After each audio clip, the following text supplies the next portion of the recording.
station that's on your side. This is News 12, first at 4. A massive teacher shortage in South Carolina causing concern about what classrooms will look like this fall. We'll check in with the Education Association about what they are seeing. But first, day in and day out and behind the scenes, Aiken County district leaders are working to make sure every student, teacher, and staff member makes it home by the end of the day. That's why the Aiken County School District brought in a new Director of Security and Emergency Management.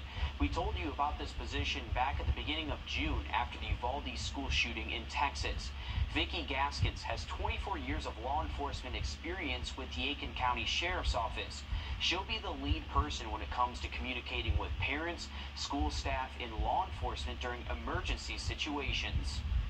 My role is to direct and implement safety protocols, security measures, how we respond to an incident for any emergency in this school district.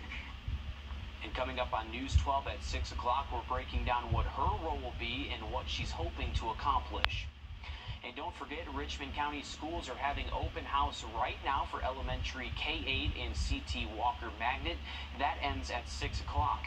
And for Middle High and A.R. Johnson Magnet and Richmond Technical Career Magnet schools, their open house is Wednesday from noon to 6. In Columbia County, the elementary school open house is now until 6:30. The first day of school in Columbia County is this coming Thursday. Well, much more news ahead, but we're going to check in with First Alert. And for the first time in 2 years, back to school actually means back to the classroom. So far, teachers being prepared is essential and costly. A nationwide survey from adoptaclassroom.org shows teachers spend an average of $750 out of pocket on classroom supplies. To offset some of the costs, Governor Kemp announced at least $125 supplement yesterday to help public school teachers statewide cover some of their expenses. There's a lot of things that, in our Amazon list or personal list, we kind of have a checklist at Walmart. We know what we want. We just don't always have the funds to access it right at that moment. So anytime that we're given, I can probably speak for every teacher and say there's already a list of things, prioritized what you need as far as resources. And at the end of last school year, there were more than 1,000 teacher positions open in South Carolina. That number, the Education Association is concerned about, and they're concerned what these classrooms will look like this fall. Melissa Raidmaker talked with leaders about what they're seeing and what the openings could mean for this year. I'm not sure what's going to happen. If you haven't found a teacher by August 1, you're probably not going to find a teacher. Well, your districts are scrambling with what to do. Sherry East, the South Carolina Education Association president, says teacher turnover is a problem she's been bringing up for years, and this year looks like no exception. We've been out in the field doing visits, teacher orientation the last couple of weeks, and we're hearing some horrible numbers on vacancies that are out there. East says it's a problem across the state. Kat Lowe, the president of the Berkeley County Education Association chapter, says in the Lowcountry it's amplified. Areas like our Tri-County, Dorchester, Berkeley, and Charleston, we have to remember that we are growing, so we're a growing population. We need more teachers than we've ever needed before. In Berkeley County, a Kelly Education Hiring Service is currently trying to fill 132 teacher vacancies and 10 teacher assistant vacancies. Lowe says funding is a big part of teacher turnover. The districts really play the hand of cards that they get dealt by the state. Right, so the state legislature has made some decisions as far as, what funding is going to look like, and we need to be very focused in the conversations that we're having, not just with our districts, but also with the state legislature. And don't forget, this weekend will be tax-free shopping in South Carolina.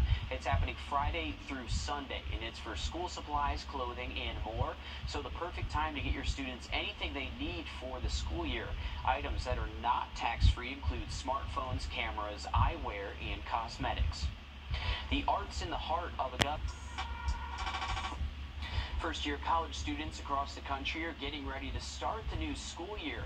In this Watching Your Wallet, consumer investigator Rachel Tapampa has a look at some of the hidden costs you may not have planned for. If you have a teen headed off to college, you've already filled out that FAFSA by now and figured out the funding for the fall semester. But when your child is away from home for the first time, there are costs that inevitably come up you likely didn't think about. Take something as simple as laundry. Your child could spend 20 bucks every few weeks just to wash their clothes. Will they always eat at the dining hall, or did they plan for having cash to eat out? Does your child have a plan for an income while on campus, or did they work all summer and save up? Cherry Dale, a financial coach with the Virginia Credit Union, says these are conversations to have now. One of the main things I would highly encourage you to do is to open up a checking account for your child that you can be connected with, or making sure that they have access to it easily on campus. Dale says to find out what financial institution is tied to the college, which may be helpful, especially for any ATM trips. She says many financial institutions offer ATM rebates for young adults, so they might have up to 3 to 4 transactions for free. She reminds parents to talk to their college students about credit cards and the pros and cons of signing up for them. With this, Watching Your Wallet, I'm Rachel DePompa. The USDA says emergency SNAP food aid allotments have been approved through August. The program provides extended financial aid for buying food. More than 300,000 homes are getting these emergency allotment benefits. It is not clear if the benefits will be available beyond August, but a spokesperson for Governor McMaster said it would be a month-to-month decision. Riley? All right, looking at... From the station that's on your side, News 12, First at 4 continues. In just 2 days, Richmond County students are back in the classroom, and today they gave us new details about their plans for COVID, school safety, and school breaks. Hallie Turner explains. Today, Richmond County schools are currently having their back-to-school open house, where they are allowing all parents and guardians inside the school for the first time since 2020. Those who have children in elementary school gather to meet teachers, sign up for after-school programs, and see which classroom their child will be in. Parents say today has them feeling more than confident to drop their child off Thursday morning and leave them in the care of the Richmond County school system. I drop my babies off in the morning, and they catch the daycare van in the evening.